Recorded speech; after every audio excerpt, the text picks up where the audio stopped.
Vous savez tous que l'habit ne fait pas le moine, mais qu'il y contribue. Seulement parfois vous vous sentez démuni face à votre penderie. Pas de panique, Dresscode est là pour vous rhabiller de la tête aux pieds. Dress me up from top to bottom, dress me up from tip to toe. Le sujet du jour sera comment s'habiller pour aller manifester. Salut camarades! Toujours d'attaque pour rétablir l'égalité et la justice dans cette société pourrie? Bon, c'est pas gagné, mais ça tombe bien, c'est bientôt le 1er mai. Vous allez pouvoir défiler toute la journée merguez et bière chaude à la main, sur fond de bons vieux tubes de rock alternos français. Vous vous apprêtez à défiler mal sapé alors que vous risquez d'être en photo dans le journal le lendemain? Non mais ça va pas, oh!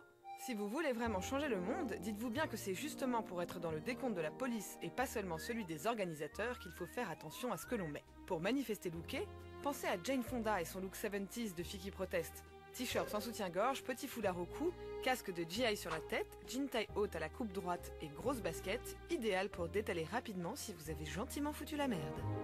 N'oubliez pas de prendre un vêtement de pluie léger de type Cap Fantasy si une averse venait à vous surprendre, et pensez bien sûr à la crème solaire et au chapeau pour assurer votre capitale beauté. En cas de fraîcheur printanière, madame respectera le code vestimentaire d'usage en l'upgradant pour en faire une tenue de guerriera urbaine et branchée. Une veste militaire, un jean usé mais bien coupé, un foulard en soie noué en kéfier, des grosses boots de rocker feront de vous la plus bombasse du cortège. T'es trop belle, ouais, ouais. Monsieur rêve depuis qu'il est né de s'habiller en punk? Eh bien que monsieur se lâche et dégaine pantalon écossais, perfecto, crête et piercing. Gardez cependant avec vous un costume cravate dans votre sac. Comme ça, si vous avez fait des trucs interdits par la loi lors de la manif et être recherché, vous les enlevez dans un coin discretos et là, ni vu ni vu, hop, on croira que vous êtes un trader de droite. Portez veste militaire, t-shirt ou chemise en coton, jean un peu déglingué, basket à semelle pas trop usée et foulard si jamais gazage intempestif de bombes lacrymo il y a. Si vous avez les cheveux longs, faites-vous un chignon pour ne pas que les forces de l'ordre vous attrapent par la queue de cheval. Et faites en sorte qu'il soit propre pour éviter de confirmer l'adage « ni Dieu, ni maître, ni shampoing ».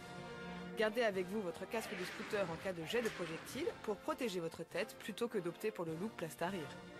Si vous souhaitez attendrir les policiers, munissez-vous d'un élément pacifiste et mignon de type fleuri, tissu blanc ou chaton roux. Oh. Ces conseils ne concernent évidemment pas les vieux anarcho-syndicalistes qui, eux, pensent que mes conseils, eh bien, je peux me les coller là où je pense. C'était la leçon du jour, d'ici là prenez soin de vous, et comme disait Marie-Christiane Marek, à la semaine prochaine!